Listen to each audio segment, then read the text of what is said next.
L'innovation, donc à Nice, on vient d'envoyer un filet dans l'espace pour nettoyer les débris qui s'accumulent. Oui, en 60 ans d'exploration spatiale, vous savez combien il y a de débris là-haut ? Trop.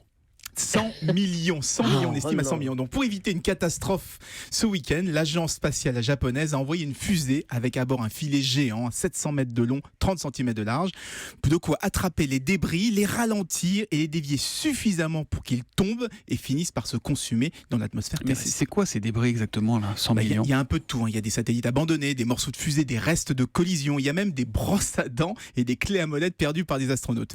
Mais quand même, la plupart des débris sont assez minuscules, moins de 10 cm, mais comme ils se déplacent à plus de 28 000 km/h, ils peuvent être très dangereux si on croise leur route. Il y a déjà eu des accidents de fait ? Ah oui, plusieurs. Des satellites ont été détruits, des panneaux solaires de la station Mir par exemple ont été endommagés, et plus récemment, c'était en mai dernier, une vitre de la station internationale a été fêlée. La photo était impressionnante, on avait l'impression que c'était une pub Carglass avec le petit impact sur le pare-brise. Donc pour éviter ces Est-ce problèmes... que l'impact faisait la taille d'une pièce de 2 euros ?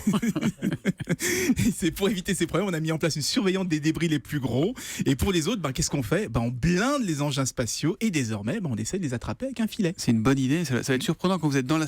Thomas Pesquet là-haut qui voit arriver un boulon, un tournevis. Surtout qu'il y a Mais personne 30 cm de large, vous avez dit, c'est très peu. Oui, mais parce que c'est pas grave parce qu'ils sont attirés vers le filet. Ah oui, et après, le ils sont poids, tirés. la gravité, tout ça. Regardez le film Gravity, ça va vous faire du bien, Julien. Oui. Merci à Nice, l'innovation qui revient demain après le journal de 7h. Et on vous retrouve également ce soir pour les trophées européens de l'avenir, puisque vous animerez la cérémonie en direct de 19h45 à 21h avec Isabelle Millet.